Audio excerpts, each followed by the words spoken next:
Hey everyone, welcome back to another Explainer. Today we're diving straight into some incredibly fascinating and honestly pretty provocative material. We're going to be unpacking what they describe as the ultimate battle for human sovereignty.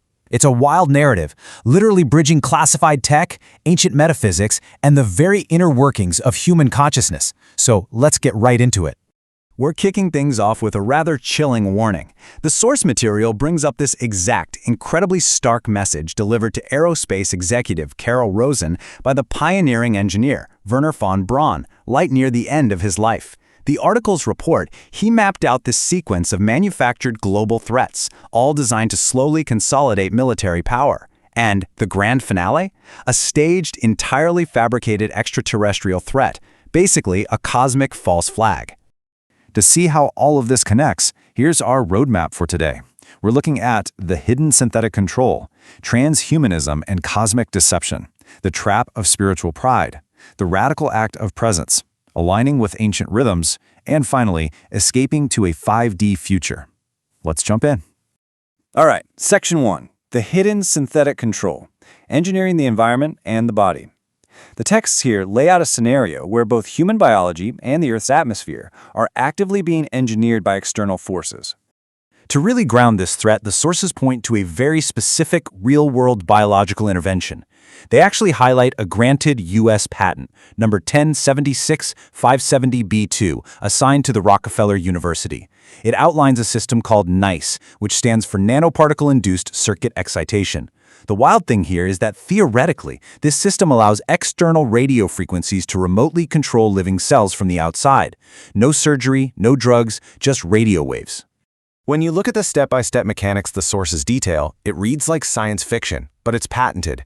It works by introducing nanoparticles, like genetically engineered ferritin, right into the body. Then, an external radio frequency field is applied, which heats up those particles and activates a temperature-sensitive ion channel.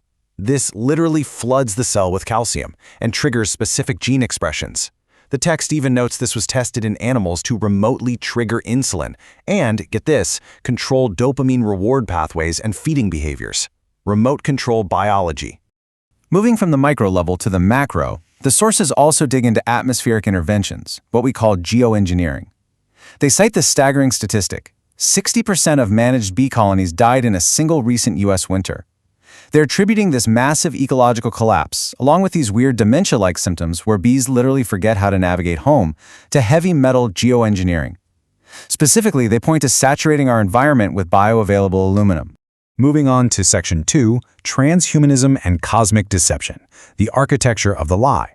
So these physical technologies are allegedly tangled up with a massive psychological operation. The sources call this the architecture of the lie, or the alien creation myth, built to completely manipulate how we view our own origins. According to the articles, what we're seeing is a deliberate convergence between Silicon Valley's transhumanism and official UFO disclosure narratives. On one hand, the transhumanist matrix pushes this story that humans are incomplete, alien-engineered prototypes that desperately need external synthetic upgrades just to survive. But on the flip side, the organic sovereignty perspective sees humans as ensouled, spiritually receptive beings who already possess a complete, inherent divine blueprint. It's totally internal versus external. Building right back on von Braun's warning, the sources argue that staging a cosmic 9/11 serves a very specific dual purpose. First, it generates enough panic to justify absolute global control. Second, it completely masks the claim that over a century of genuine, non-hostile extraterrestrial contact has already happened. The texts argue that incredibly advanced back-engineered energy technologies have been kept carefully hidden, mostly to protect the fossil fuel industry and current military paradigms. Okay, Section 3, the trap of spiritual pride, the shadow of the awakened ego. Here, LightNet pivots to highlight a huge risk lurking within the truth-seeking community itself, the danger of the ego entirely hijacking the spiritual awakening process. The texts point out a really common pitfall, the illusion of awakening. They observe that a lot of people just swap out their regular, everyday identity for an awakened costume. Suddenly viewing themselves as a chosen contactee or some exclusive cosmic insider. The text argues this is actually just an addiction to the frequency of revelation. It's a sneaky way for the ego to feel special while completely dodging the uncomfortable, gritty work of actual inner shadow healing.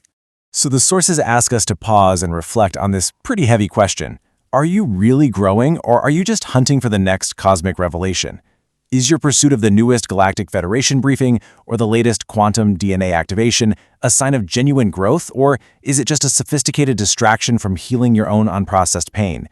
Because of fragmented humanity that just swaps one form of unconsciousness for another, well, the text warns that simply changing the nature of the cage. Which brings us to Section 4, the radical act of presence, returning to the body's intelligence. To fight back against both this hyper-digital screen culture and the trap of the spiritual ego, the sources advocate for a profound return to our physical bodies. What's really refreshing here is that the Living Light community emphasizes that getting back to your sacred human blueprint doesn't mean you have to abandon society or go live in a cave. It's built through small, everyday acts of reclamation. Just taking one moment of stillness before checking your phone in the morning. Consciously taking a breath before a stressful conversation. Returning to physical sensations when anxiety hits. These small practices root your consciousness right back into your physical form. The text defines this grounded state as coherence. In a world that literally profits off fragmenting our attention, coherence is presented as the ultimate act of spiritual resistance. When your mind, your heart, body, and soul are all moving together in the same direction, you become this highly sophisticated receiver of reality. It's a natural, organic state that a digitized, transhumanist system simply cannot replicate. No algorithm can copy true coherence. All right, Section 5, aligning with ancient rhythms, Shui and the I Ching. Escaping a synthetic timeline isn't just about what you're resisting, it's about what you choose to align with. The sources suggest we need to synchronize with the natural tides of the universe, specifically looking at the ancient Chinese metaphysics of Shui and the I Ching. They explain this incredibly fascinating concept. The day actually doesn't begin at midnight. Energetically speaking, it begins at 11 p.m. during the rat hour. This kicks off a 12 double-hour cycle, perfectly mirroring the waxing and waning of yang and yin energy. It's described as the daily breath of qi, a living, moving current of time that we can actually harness. When you apply this Shui strategy, you're basically mapping your daily actions to the 5 elements and the tidal hexagrams of the I Ching. The goal? Stop fighting the current. You start to know exactly when to push forward with decisive action, like during the dragon hour, and when to just yield and find balance, like during the goat hour. It's all about moving with the Tao, turning your day-to-day life into an act of effortless alignment. Finally, we arrive at Section 6, escaping to a 5D future, the Avalon Rising 2026 Summit. The sources outline a major upcoming event that's designed to harness all these organic spiritual principles, but on a massive, collective level. They highlight this upcoming Avalon Rising 2026 Summit as a truly groundbreaking gathering. Scheduled during the Lionsgate Sirius portal, it aims to gather what they refer to as the Rainbow Tribe. The objectives? To rapidly peel off ancient karma, punch literal holes in the AI-induced simulation, and activate higher dimensional consciousness. The ultimate goal is moving humanity out of the matrix and toward a peaceful 5D existence. As we wrap up this explainer, we want to leave you with the ultimate question posed by these texts. Every single day, through where you put your attention, how you use technology, and the spiritual practices you choose, you are making a choice. Are you quietly accommodating the synthetic managed matrix, or are you actively reclaiming your organic, multidimensional sovereignty?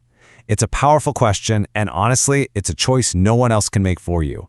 Thanks so much for joining us on this one, and we'll see you next time. You've been listening to the Weaving the LightNet TLDR. To explore more about any of these topics, visit lightnet.co.uk or listen to the full deep dive podcast episode linked below. Give the video a like, share this episode with others who would appreciate it, and subscribe to join us next week as we continue weaving the web of planetary consciousness together. Stay sovereign.